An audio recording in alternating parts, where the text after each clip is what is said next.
everyone. My name's Kate Hennig. Welcome to Creative Concepts, which is part of Stratford Home. Certainly hope you're all staying safe and well. I know the times are troubling, but we can look forward with optimism, I hope, to what happens for all of us in 2021. In the meantime, we're going to have another great conversation with Alexa Alice Joubin, who is in the English department at George Washington University. She co-founded the Digital Humanities Institute. And at MIT, she is the co-director of the Open Access Global Shakespeare Digital Performance Archive. Say that in one breath. Yeah. She's written extensively on globalization and adaptations of Shakespeare. And we had a fantastic discussion a little while ago about Romeo and Juliet. Today, we're going to be talking about the Taming of the Shrew. First, I just want to acknowledge the fact that Stratford, the Stratford Festival is situated on the traditional territories of the Anishinaabe, the Haudenosaunee, the Wendat, and the Neutral Nation. It's part of Treaty 29 and is also overseen, I guess, by the Dish with One Spoon Wampum Belt Covenant. And if you've never seen a wampum belt, please, I actually encourage you to do a little Google search and look up the actual image that's on the Dish with One Spoon Wampum Belt Treaty. It's a really cool image, and it actually explains a lot and says a lot in this beautiful piece of art. So I encourage that. Alexa, how are you today? Good. Thank you, Kate. It's so good to be working with you again, and thank you, Stratford Festival. It's a privilege during these very special times. Yeah, and it's always, I mean, certainly last time we had a great discussion. It's so wonderful and such a privilege to speak with someone who has so much knowledge and application of that knowledge. So thank you so much for being here again. So today we're talking, I guess, because they're going to run the 1988 version of The Taming of the Shrew coming up on Stratford Home. So we wanted to talk a little bit about The Taming of the Shrew, which is a bit of a challenging play for this day and age. So can we start by talking about Shakespeare's female characters? Do you think that he saw, or do we have evidence that he saw women as complex and capable individuals? And how does that come out in the plays in which they play? Absolutely.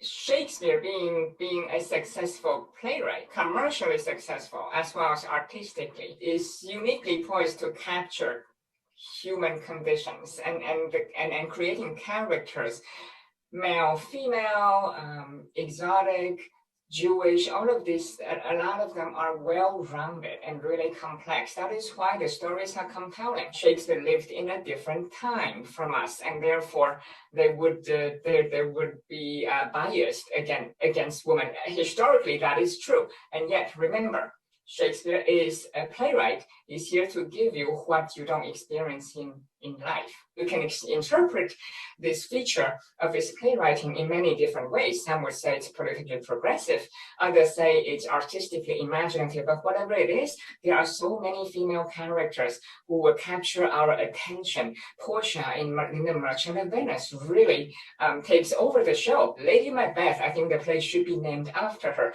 Cordelia has such a quiet, silent presence, but she's pivotal to the story of King Lear, including his downfall and redemption.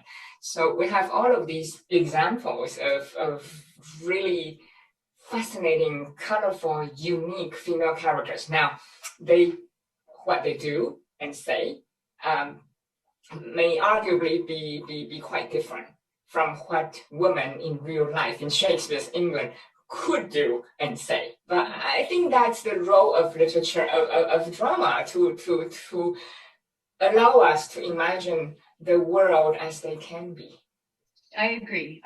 And that the properties of drama allow us to be transported in a way to a different possibility, a different realm of possibility. How did he create these female characters? Right. Historians have shown us that there are really really powerful women in his life. We know some of these influential women included his mother, aunts, and grandmothers. And these women had somehow more independence than most 16th century women. We know that in early modern England, girls and women's behaviors were closely monitored and controlled, and to some extent that seeps into some of his plays. How Cordelia is silenced, even though she speaks truth to power, she's honest. You do have that. But I think what's compelling is that you see in these plays, comedies and tragedies, you have female characters who really take up space, who would assert independence, but not always following a masculine model, as in punching you in the face.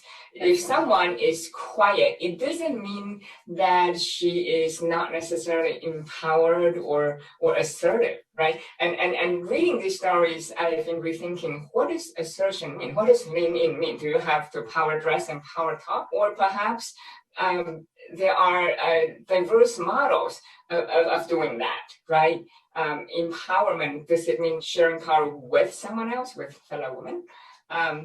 Or does it mean dominance over somebody else? Like, I think many of the characters are very self-possessed. And I think that in fact, just being self-possessed is being a powerful woman. So I'm curious about what are the weaknesses of the male imagination when it comes to drafting a play that has women in it? I know, there are several instances in Shakespeare where he takes the female character and puts them in male clothing in order that they can be or show dominance in a particular situation. So maybe speak to us a little bit about the cross-dressing aspect. In general, in the comedies, there's more social space for female characters to speak up, to thrive, and tragedies have been said to be a space that is coded masculine. And ultimately, a story like Macbeth, for example, it's about Macbeth suffering. In Shakespeare's times, womanhood is a dramatic effect, not necessarily a naturalistic, mimetic reality. He has created situations where girls or young women would have to dress up as a page boy, typically, or a eunuch, in order to travel freely, or in order to take on a different profession, or to get closer to their crush and to be on equal footing with them, right? Rosalind as Ganymede is able to coach her lover, and that's just fascinating to see. It's liberating, but as you said, at the same time, boy actors, these apprentices, they did take over those roles. So that's double cross-dressing, and I think audiences enjoyed that uniquely layered meanings, which in modern day, of course, we don't tend to have unless you attend a original practice performance. I think one of the things it does, which I quite love, is it really reminds the audience that this is a play, right? And so that's what that layering does, that our casting doesn't necessarily do. Sometimes we can get lost thinking this is truth or this is reality, as opposed to seeing a boy dress up as a girl, dress up as a boy. Suddenly it's like, oh, I see, we are definitely in a story, not realism. So let's talk about some of the societal boundaries and expectations that Shakespeare allows his women characters to define, and they get this sort of a bit of a free pass because they're on stage. Like I mentioned before, they would get to infiltrate a typically exclusively male space. Mm-hmm. And they would take on activities such as coaching their male love interest in courtship, in heterosexual romance. They often speak truth to power as well, without cross-dressing. So notably Cordelia, in King Lear, who is not afraid of the patriarch. In fact, she exhibits deep love. Some of the female characters are very witty, and they truly master rhetoric. Juliet is such an exception. She rises. She uses powerful, elusive blank verse. And my favorite is in the wooing scene where she actually ends up co-composing a sonnet with Romeo. If you put what they say together, you discover, oh, it's actually 14 lines. And she constantly, she exhibits her power in a unique way by taking a leadership role in the relationship. Juliet does two things, right? She co-composes this love sonnet. She's not the object of adoration, and she interrupts that. She's a modern lady, right? Interrupts that cliched, old school way of wooing. We've got to get down to the Taming of the Shrew. So here's a play. Like even the word shrew. Why don't you talk about that for a little moment, Alexa? Indeed, such a loaded word, isn't it? To say someone who's a shrew. When I show this to my students, they say, all the positive traits speak up. So the vast difference between 21st century. So that's basically what they meant. And yet, I think in the play, the word is thrown around playfully. Okay, shrewish. And you see Bianca, I know we'll talk about that, is a foil. Right, and both are, I would say, are characters. So as a cautionary tale. And it's a cautionary tale, but it's also a way. I mean, one of the ways that we can approach this play now is to enter into the dialogue and say these are the differences, right? These are the differences between, as you say, the early modern era and where we are now as women, but also globally. If we look at, we can look very fortunately at our own circumstances in North America, but certainly globally. The balance is less pleasant, or balanced, shall we say? What I caution my students against is always take a black and white approach and assume early modern times, of course, they're less enlightened and not progressive at all, and there's no space or wiggle room for any kind of agency or empowerment. That is not true. I would just say it's as complex back then as it is today. Despite the Me Too movement, there are many other battles we have to fight. Things are subtle, right? And so if you go into this with that kind of assumption, you are not going to learn a great deal about our own age or Shakespeare's era. And I was in this production, this 1988 production of The Taming of the Shrew. I enjoyed every single moment of going to work every day. I had the great privilege to understudy Goldie Semple, and Goldie was incredible at defending the path of this woman. So what she was interested in, and what I think that ultimately the production became was, this is the world that we live in. And if you continue to fight that world, you will live unhappily. If you can play inside the boundaries of the society, if you can learn to play within that, you will have a happier life. Now, so that became the journey, and it was absolutely. I think if the viewers will watch the play and actually sort of see Goldie's path to that kind of internal peace, or what was the word I used before? Self-possession, right? So she, in a way, Kate moves from being dispossessed to being self-possessed. Oh, I love that. I love your use of dispossession and self-possession. Obviously, you could do this play in a way that to show that the joke is on Petruchio, on the arrogant male character with a big ego, right? Who's ultimately the butt of the joke rather than Kate. You can also show that this is mutual. Kate meets her equal, and that's their style. You respect that's between this couple. In the show you were in, Kate, was there the induction? I thought induction is really important, even if it's only half a frame. it's been cut enormously, but the induction is there, and then they return to, is it Sly? Is that what his name is? Christopher Sly, they return. Okay, in Shakespeare, just forget about it. Yeah, right. They come You'll back. see, they just have this tiny. I'm actually giving it away, so I won't. That is great. I think induction is really important.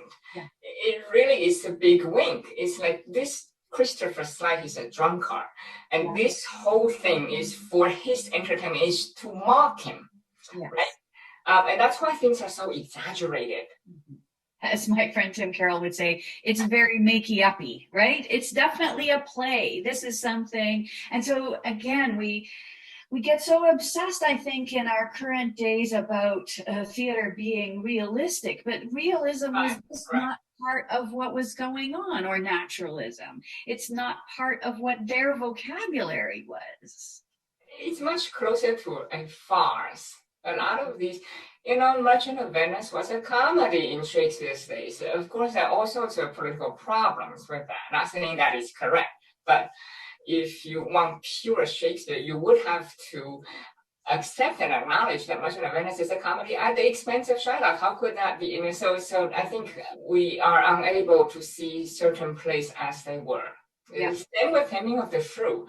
I know it's politically incorrect, but then what if we stage it as a farce? What if we emphasize Christopher Sly's role and turn this whole thing around and say this is really to mock certain form of masculinity? I know that you want to talk a little bit about the difference between Bianca and Kate and the way that those two women are drawn in this play. They are, yes, very significant indeed. The two, first of all, Bianca means white,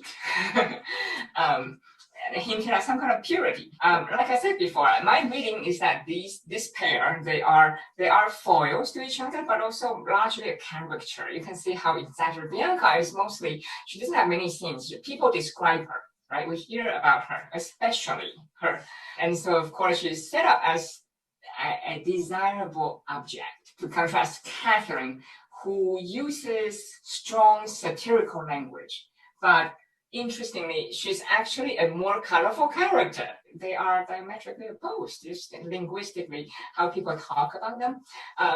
Interestingly, Catherine, as a character in the text at least, she kind of takes ownership of that. And that's actually a pattern that we still observe today. Describing women or any group in sexist terms reduce their credibility and make them less human. It's a huge issue. So something we can learn from this play would be to observe the language and the effect of the words. There are a lot of metaphors here, largely drawn from animal and notably children and food, like foxy, shrew, cow, cat fight, and so on. So that's a common tactic of reducing someone. Yeah, very good. So talking about this final speech, right? Which is such it's a huge monologue. Maybe you know, Alexa, do you know, is it the longest for any woman, or maybe not? I'm not sure. It's among the longest, indeed. There is someone who claims she's completely subdued and obedient, and yet she takes the stage and delivers a long speech. What does that tell you? Don't you think twice? Wait a minute. So the contents of speech contrast diametrically with what she's actually doing. And it's set up. I think even in Shakespeare's days, it's such a parody. And it's powerful. So fascinating. So what you're saying is that if she was truly submissive, she would say, 5 lines in order to do what Petruchio has asked her to do, and put them down, and then that would be it. But here is this enormous. And taking up space again. Everybody listening to this lecture, never mind the content. The words she's saying contradicts her behaviors, and therefore we have to question whether those words were sincere.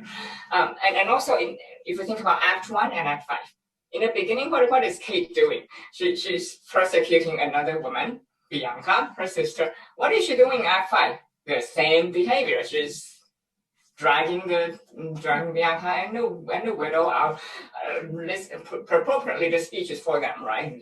Yeah. It's enough. Yeah. We have to serve our husband. And she uses words like we have to serve, love, and obey our husbands, all the while delivering a very long speech. Right. And nobody interrupting. I think that's really critical, what you said about her taking up space. And again, her self-possession. So there she is, really self-possessed in terms of the argument. You know, she's like the queen of the debating team there as she sets up this. And she uses a lot of hyperbole, exaggeration. Think about this line: place your hands below your husband's foot. Even in Shakespeare's times, the audiences would not take that seriously. Yeah. And if she's truly submissive, why not do it already? No, she embellishes speech with a lot of words like that, and you begin to wonder, is this The Simpsons? Because when something is so blown out of proportion, you realize the person is probably mocking you. And if you don't get it, like Christopher's slide, right, you're probably at the bottom of the joke, and you don't even understand it. Yeah. So good. So just to wrap up then, can you talk about, like, what do we do with plays like this, with plays like The Merchant of Venice, with plays that really push our buttons, right, in the current era? Like, how can we approach plays that are politically incorrect? Don't brush them under the carpet, because unfortunately we still live in a time where the difficult questions they raise remain relevant. These plays are not pleasant. They are not your fairy tales. And for me, the value of a play like this, it's just utterly politically incorrect, is to understand the historical context, like we talked about, the importance of induction, right? How it operates as farce and how it mocks certain societal norms. It's also valuable as a difficult text, asking difficult questions. And yes, it's blown out of proportion, hyperbole, and it can exaggerate, but we can pause and think, hey, are some of those patterns still around us in subtler forms, right?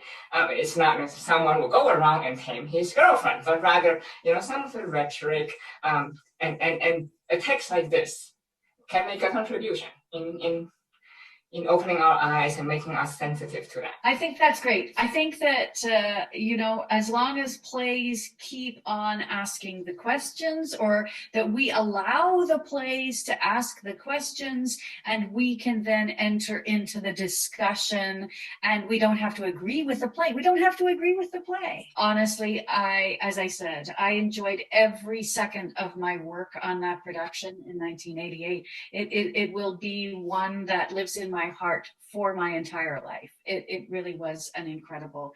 We're so lucky. Yeah, I do feel lucky.